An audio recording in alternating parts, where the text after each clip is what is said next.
Bosolo et musulman surtout ezala nani parce que yoka maloba o baloba bato belé balobango islam est quand même na deux parties partie bien na partie o eza mabe parce que na uti na monde wana islam ya deux parties to pe partie mo rezate tous les musulmans o ya na kata religion wana akotika laka kokota lola te papa na ngai mutu tunisa mutu na moya malamu ya kitoko ndoki asalaka et ça ne pas ça là mais différence c'est ça qui va ndoki ala musa mutakufa te et nga banana ndimela Yesu na vie na ngala mwemba mikamo belé nza masale linga mutu akufa ye na séminaire moi na anniversaire ni à 17h abota mal lelo anniversaire à 17h toi na séminaire plein séminaire et ba yeli biso moi na kufi ba ke l'hôpital ba yeli yoto ba yeli bino na quand c'est bita ko ya déjà l'église au Kamba ça na ça nza belé au travail wana c'est que yom to big sagité ntabik c'est ça nzambe pour une émission est-ce que bakimbangiste bande comme ça kimbangu ba kota ba on peut ba mon nzambe. Merci na bande ko nyonso bozolanda biso mokili mobimba ezali yangai abino évangéliste Joël na émission oyo bino bolandaka invité à l'honneur lelo to yambi pour na bino évangéliste Arnold Mobiwa. Donc, tous na yewana torobeta masolo ebele etali spiritualité mbote mosali Nzambe mbote évangéliste Joël. Merci to yamio na invité à l'honneur moni ozayo moko na plateau biso émission na biso ezalaka boye donc to pesi honneur tant qu'invité na biso to ko démarrer mbala moko na masolo to ba question motuna pona bana Nzambe bazali bisika nyonso ba comprendre pe bazwa évolution na vie spirituelle na bango motuna ya liboso na lingi na tune évangéliste Arnaud de Mobiwa, Motuni Zali. Est-ce que c'est vrai ba musulman ba kokota lola te? Amen. Na pamboli manzambe na mutuna na yo vraiment kitoko otuni ngai. Isa question moko o enseigner ba tu ba yeba na sena mokili o dozali et ba chrétien et ba to pe bazala islam et ba to bazala avec l'église mususu ngolo paka. Et mission auto finga te metolo ba de vérité parce que mission on nzamba tindi biso basali na et ya ko prêcher aux gens de vérité bato balongo na libungi et ba na oisa bosolo et musulman nyo surtout ezala nani parce que na yoka maloba o baloba bato belé balobango islam est quand même na deux parties partie bien na partie o eza mabe parce que na uti na monde wana islam ya deux parties to pe partie mo rezate tous les musulmans o ya na kata religion wana akotika laka kokota lola te akotika kokota lola te parce que kata na religion na bango et bango bato mo la mi prophète Muhammad wa rasulullah qui est Jésus bazo Jésus de quoi prophète mais Yesu azan Nzambe et Yesu aya pas pesa biso vie autant dans la Matthieu chapitre Marc chapitre 6 verset 16 pardon Marc combien total Marc 16 verset 15 à 16 oui bato pe bozolanda biso botala na banda kukuna botanga yango okoki expliquer biso pour na tozo temps so potangi Marc 16 verset 15 oui tu vas 15 oui donc bino pe bozolanda biso bisika bozwami puis il leur dit allez par tout le monde et prêchez la bonne nouvelle wana Yesu ndoti na ba disciples oui allez par tout le monde et prêchez la bonne nouvelle à toute la création verset 16 c'est lui qui croira et qui sera baptisé sera sauvé. C'est lui qui croira. Et Arozanini baptisé par Zani sauvé. Yoka. Quand 16 wana. Mais celui qui ne croira pas sera condamné. Au moins déjà côté des bandits. Allez si ma disciple bon qui est par tout le monde et bon prêcher la bonne nouvelle. Et ta beauté à Sangon Nzambe et mutu oya kondima Arozanini baptisé peut sauver. Mais batu oyo bakoboya et bango bazala condamné. Et surtout qui na kata religion na biso ba musulman parce que la route na monde wana bimi déjà na ça kunate. Na zalaka mais na bimi. OK na Islam bazala baptisé te. Bamba kenda ka kozwa nini ba on swala. Oko sali swala. O sala ablution et silika bungu. Qui na mba ndimso to na chrétien ko pesi batem na kombo Yesu okufuna Yesu sekuna Yesu bango ezate. Évangéliste Arnold tokende tozonga. Ndete okana islam babeta babala yo po beta batu musu babala bala ko beta bala yango na lobelo ko moko na bana Nzambe na tuna mutuna o parce que bango bike Islam ma bien zali ne ma bien zali ce qu'on a tout na le monde o tuni ngai mosala nzambe Joël qui est kobeta bala bala ça ma be yo ça par exemple yo po beta bala wana siko tolo ba lelo bato bala c'est quoi d'abord expliquez biso bala et ça va sortir belé na ko sa prier mo beta bala exemple mutu a définir mon ngai ya tu na définir mutu na ko définir mutu wana siko na za mbongo futa été et si elle bete bala bete sorti bare siko bosana et abosana nyongo wana abosana nyongo wana siko bonzambe mutu na bonzambe ko sa no bon jamais au moins dans un définir il faut futa nyongo ba jamais na ko sa nzaka mbongo te beta mutu bare esprit pas bosana nyo abosana mbongo wana pour mbongo wana tire pas ngali bela wana za su bonzambe te mais bala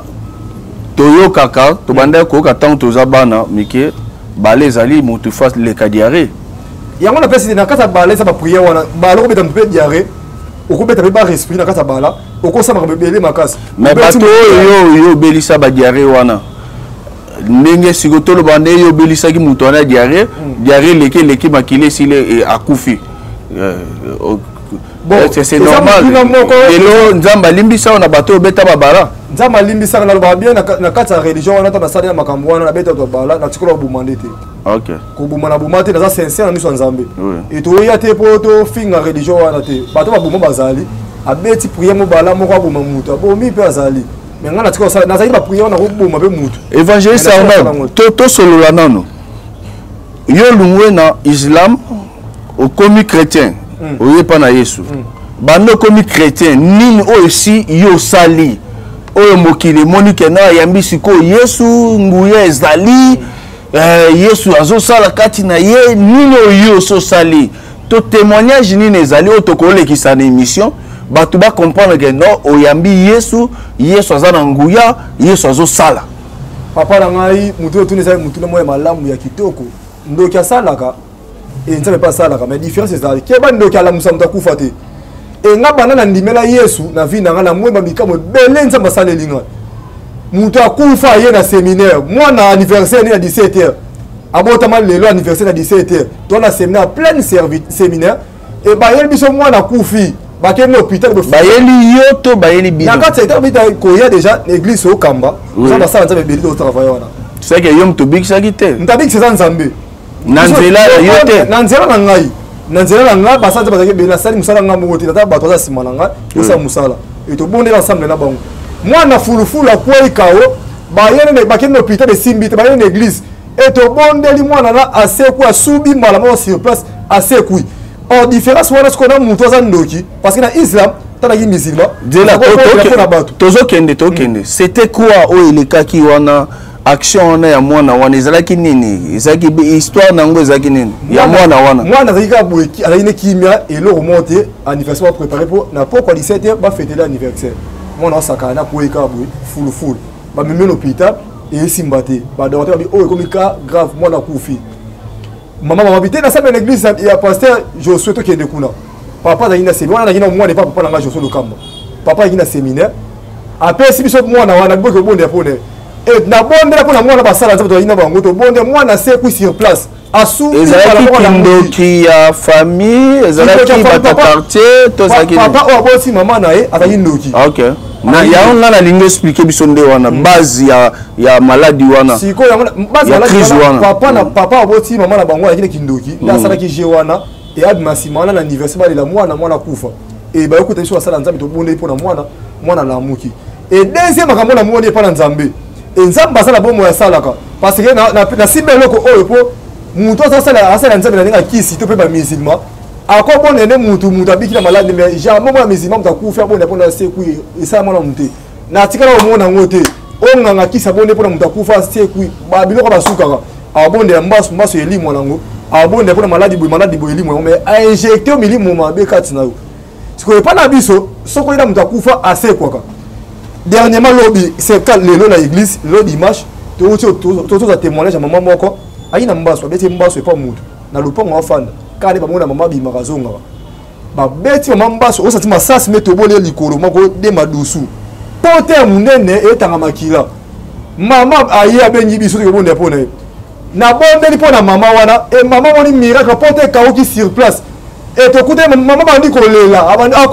akoki mosote abandi kolela soki boli ba témoignage oh to zora maman la témoigner la pareil to tcha la image oh mona maman bandi kolela ko kata lelo dimanche na témoigner pour te kauki atika ba mike likolo so normal au moins ce que nzambe et ta demandé pour d'abord to ya misama maman nzambe ayamba yesu lokola mokonzi pe mobiki sa vie na ye pas à la sauver mais ce qu'on a ce qu'on différence c'est dans le monde wana bango ko sa miracle mais a injecter au minimum mabe abonde lipo na yo omelano kwiti omelano diamba ofinga na yo tonga na yo mais biso to esa muto obonde pona muto c'est sika via kotonga sika via kindumba sika via kwiti o même sani atika mbala mo yesu sani ako tika sa vie mais bango ce qu'on différence c'est ali obonde lipo na injecter ce qu'on demo kasi na ye muto obonde ka biki wana yo no mo na cheche. Oui, merci Moussa Nzambe. Tolinga ope misamo muke. To comprendre les différences aux alliés et pas à chrétiens ceux mutabongwani les alliés que mutabongwani vraiment tiki mabenyoso et puis ndenge lobby et pas à chrétiens batu basé quoi ka muto akufa ka zonga ka mais nanga bukuna batu basé quoi raté ceux qui muto akufa kufi évangéliste Arnold Mobiwa. Est-ce que depuis Oyo bandi ko kuta na bikamo ya bongo déjà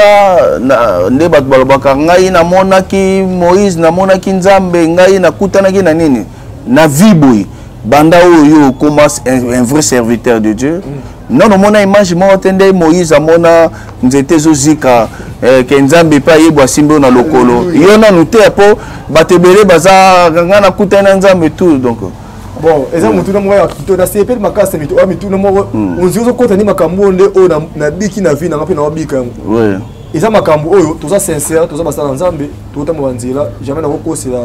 Nzambe makambo parce que bato bele basala Nzambe bele ba kokosa ayika ba kokosa ba mona ndeye akosa makambo lukuta ngana kokosa tela ba ngoza vrai et na moni Nzambe 5 fois na moni Nzambe 5 fois 5e fois na novembre na moni Nzambe na kina otala serre mo na beta na 5e fois na kina otala serre mo na kata ndoto ilaki samedi to kota dimanche na lala ki na bonde na lali eta na lali na moni kota serre mo na eseke ya lobi dimanche prière eta na oyebisa ye so serre wana ki accompagner ngana bima le pont na bango ko tikanga tanto komi kala porte le pont na bango na moni maman kiti na mutu likolo na tika mo na kita pembe bongo te na bandi kolila na se prosterner na se na gumba na bandi kolila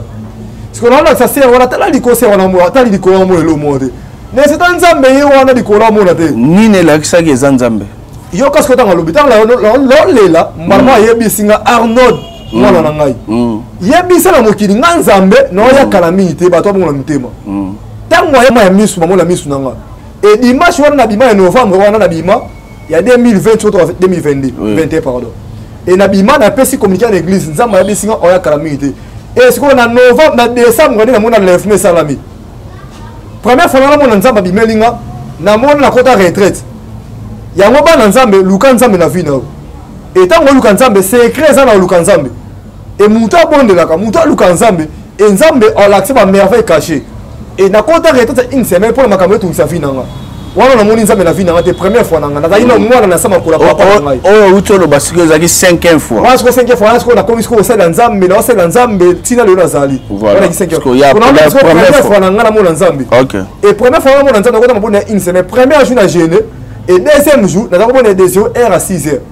et deuxième jour ka bongo troisième jour et quatrième jour na bonne la qui des 0h à 5h na kota na permanence que nous là et quand tu as permis ça quand tu as la bonne c'est comme tout la permanence là la pour nyezwinga na moni ko ndo to na bimina na lopango église et quand na bimina lopango église no kende avenue bungi mbala mo mi presse mo ya propre ce qu'on a luka avenue na zala ki na mo na mo suite na mo luka avenue na komi ko luka avenue ko mo luka avenue mo na te et na mo na mo na ngambu kuna na mapa ya moto na mutu na bimina luka ta mama na emso mana kota uti ore banzila mi tu kele ka vitesse mo ka sezate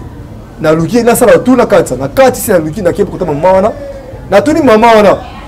mama nzela za nzela ni prazo nzela nda kuna biso mama na tuni ngai o luka nzela tango mama na sanga bongo na mona le mama na changer et comme le papa o akambanga berger sur le kamba parce que wana ila sama kolona et comme le nyina o le berger et le berger na soko biso le mapata ne ça va blesser mapata ma pesa sous souté et comme ce qu'on a blessé ma mutu ce qu'on a réformé mapata abana mo mutu so na ye ngane Nzambe na lengi non abibika mokote na retraite et na yo ki osambo na yo siko na pesa solution abana le bana kata retraite wana na kata ya vision wana abina fulo na bomi makamususu pour secret na ngamo ko lobele ngai alobeli nga makamafi na nga lobeli nga si sabina fulo 4 fois second souffle et tant fulo 4 fois second souffle na vie na yo babeli ba bika ba kufi ba c'est quoi et miracle ça makasi na bato ba zapeme na onde ba mo la miracle wana et ce qu'on a fulo 4 fois second souffle ozo ba mo na yebiso wana afuli nga second souffle liboso mu pepe wana zuinga eloni mobimba et deuxième fois mu pepe kotinga munoko troisième fois mu pepe kotinga munoko quatrième fois mu pepe kotinga munoko na zolo la matoi na misu mbala moko disparaître et avant disparaître dans le côté munoko bongo ngana ce qu'on fait la fois na kata permanence na mone ce qu'on la permanence a fongoli misu ani na sola ganga na ko kate na image nino monaki ya blessé na mapata wana kala mone na mundu na so forma blessé na mapata image ya mapata kaka na bandi ko le la sola na ganga na ko émotion na te na ganga ce qu'on fait so ganga bo ezate et ta foule na quatrième fois à disparaître na permanence ngana mai misu permanence on lela ce qu'on a ganga vous ça souté et première fois on a ce qu'on a ko ba le lito inde à partir wana le temps nzama lobela nga ni na komo yoka wana ce qu'on a comment mal à l'aise la journée wana so na fandika concentrer nzama ba lobela nga na ko souté na ko supporter émotion na te na comme ce ko lukana ki ma pèse bato bazali pona ko supporter makeli wana na ko supporter te na bisa ina bebisa gene c'est que so la bebisa gene c'est ko luba o yoka o ekata na bebisa gene wana une semaine wana lia na nga fufu na ke na fa na pèse bato zabwe mungongo lobela nga kaka noyo comme mungongo ya monde ténèbre bato lo banza mona sama bilongo sama na monde ténèbre mingongo bato ba projet pour la bato nzama ko le mama bo na ozo ka bato ba sai be kiri bazo beta ba masolo ba beta wana monde ténèbre ya mabe ko mena na mato ba projet net ba boma bato ko mena na mato isiko na ko ba projet wana siko na ko supporter siko président sama lo ba wana te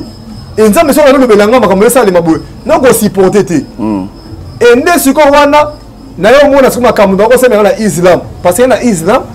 na ya prière so ndo kepi mina na kangai nde partir wana so na lali wana peza ki mabete za malamu ba wana na prière donc ça ya manenga mabeto so so na ndenga mabe so na bonzambe ko parce que nga so na fandi bo so ndo ke lo kapi minga zali nzambe fa lo bilanga soit so ndo ko le kanza mais ça mo to le kana anduki et so ndo ke lo kapi nga zali faut nzama la abouger ma lipe kama avant la mkata ndo ki na raté ko kanga ndo plus de 5 fois na kanga ndo maboko ndo ke lo ka ba kisi kata le pont na biso et nzama sika arno ta réunion de gosa wana na noto to na bo na noto na lamu ki pe na moye bela ba nya na lupang na biso ba sa ba réunion OK et on a mona ce qu'on a kata église et na kata église no ki on comment a tourner le pont ba tout monde physiquement boui a tourner le pont ba na kata dra na lali na finiki dra nzama fonga miso molimo na mona suma kama isala ma nzama sika arno ta ndoki na luka kangai parce que lupang na nzama sika na kanga ndoki lupang ina nzira ya sima et tant le fongo ni dra na landa e mbala mo akimbe ko tinzela sima akimi na et na subi kamo belé et nzama binga plus de 5 fois parce que maman moi ils ont dit que moi ça moni nzete pe la moto na monango to ina séminaire et tant dernier séminaire continuer pour préparer séminaire wala to ndo bonde la kata ya retraite wana na moni so séminaire wana nzama wala ksanga papa o akambanga wala soit ina séminaire to préparer séminaire wala oui et na moni sikoyo na kata pour battre podium pour ça séminaire siko ngala ke mupanzi pour na préparer séminaire et pendant que tu penses pour passer séminaire mon nzete on a dit tout forme muku c'est kabou parce que nzete do pela moto esikate ka musanga parce que elonye maka sa moto wana elonye moto imane lo parce que et bisanga ce ba résultat ya séminaire wana makama mo za mona ce qu'on a moni amu na pousse premier séminaire ya nzete wana on otala na ko makama bisanga abano ça a on séminaire wana babeli ba obika ba to so yana eza mtakufa on sait qu'on a na séminaire wana abandi ko lobela makambo moto epela nzete wana elonye bimama elonye moto nzama wana lobela pas na surtout ibo ndoto et troisième fois nena ya mona nzambe to bana ko bondela ka église wana na bana église te na bana no kamba église te et to bondela papa bibo ke no bondela mundo na senga nzambe loko ta besoin et na no senga nzambe loko posa motema nanga nzama pesa ngelo loko wala na no bondela et il posa église te na kamba église te mais no bondela pongi zwinga mbala moko abino besa mina pongi ngo pongi mo mukika zwinga et na moni nzaba bimeni ngana mukanda abe armo mazwa sine mukanda ke bonne église ba pesa papa duplicateur ba bi signer yango ke no ba église na zui papier na ba no signer pe mikanda signer mikanda ma ko mina carte na mona te mais na moni ka papier na signé papa na sur papa na zone lié abi kende bande église a disparaître nga pela surtout maman na obondela et bana nzambe mususu bakolanda biso et permettre un peu mais la moi so imuke bakolo ba mais évangéliste Arnaud eza ba parti to yo signaki nde yego zongela yo lisusu que au signé est-ce que c'est normal mutako ko signer na butu ndenge biso batoteyaka basala nzambe bateyaka babiso ko zolia na butu ça que za mabe siko yo zo signer na butu c'est normal et ça vraiment moi ya malamu mutu na moi ekito makasi oui et le monde a biso musala nzambe mutu oyo ayambi Seigneur Jésus comme sauveur oui et makambo surtout ya kala o kuti ma famille o balie mo elongwe a comme nouvelle créature et ngala comme na Yesu oui et nyo surtout ben parti mo bena ko sala ngo suta Yesu ta kitoko makasi ngana kama bandeko o bakena asimba kisi po abana mo na dans vision yo mo na dans vision faut que simba kisi mais ça makambo soni quand on a kuluka nzambe boni na nzambe apesa ka dans vision et nzambe asekwisa batu nzambe apesa ka chanza ka histoire ya vie batu. Le problème c'est pas ça nzambe ebele lelo surtout na temps tozali nazo beta sete na batu bolanda ngai na mikumi sete kenga na leki basala nzambe na te nazana nga simple em suma ba leki na bozwi ba leki na ba ndenge bele bo yeli bangwana mais na kibonzambe ba leki na kibonzambe ba leki na ba mundaleka na nzambe za te so yo nzambe nzambe so basala nzambe solo tozalo même moral nzambe moko mais so ko za nzambe mabe et moi je connais avec la spiritualité parce que yo quand si ba diable ya makiona olobiona o koti makiona na kasa mama nzambe siko ngana za siko na bonzambe na lekio la musika banda awati malukuti poto parce que na porter nzambe et loko na porter nzambe na do ya ko bikisa bato et nzambe la katsanga soko tala na lobia na to ça des missions boka et pas na chaîne so siaramboyo ya on a mis bato ba s'abonner la chaîne pour s'abonner bobenga numéro bolanda bo s'abonner vraiment bolanda ba témoignage et puis ça vie makasi na pesi mbote na maman nanga asala na poto na France ala nanga des missions maman na so na kombo ya Safi Angel ala nanga so ala ni mission oyoka asako abenga ngai aina problème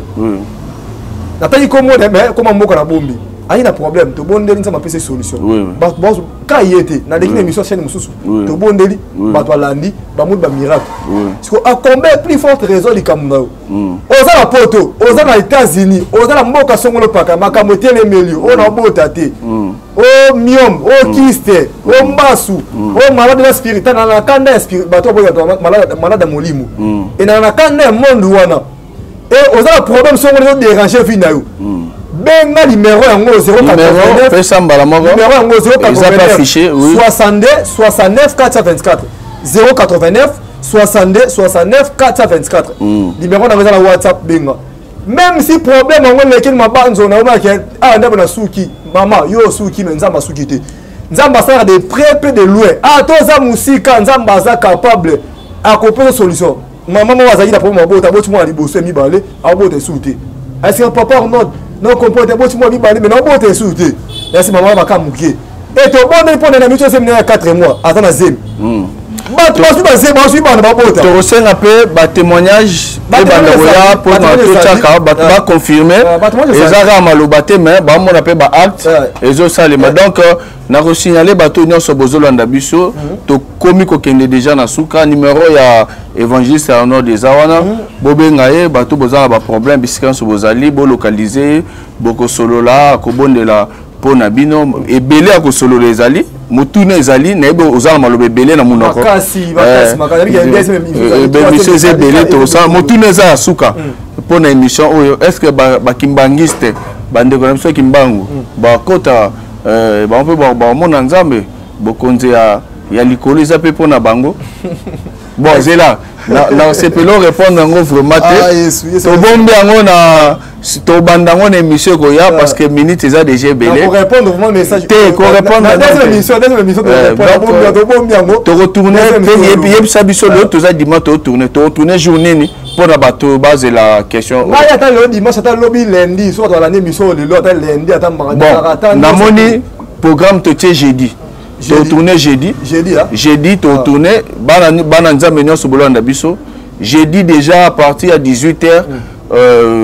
émission de Jérôme Kota pour na bozwa suite ya réponse que est-ce que bakimbangiste pe mosala nzambe évangile Joël nzambe mobele ya koloba oyo esengi liloba na yo po tokomi deya na suka base ya biso na émission koya liloba message eza nango ezali bozela biso deuxième émission et naosenga na yo oza na problème difficulté oyo ezotungisa vie na yo numéro yango wana apesaki deja 089 62 69 424 ebenga même si maladi yango kobota sida na pharmacie ya nzambe bakisa sida ezali ana kongola esambi te me na lola kisa sida ezali. Merci ezalaki émission na bino invité à l'honneur eza ngai wa bino oyo boyokaka kaka me bomonaka te évangéliste Joël botikala malamu à la prochaine bye bye bye bye bye bye.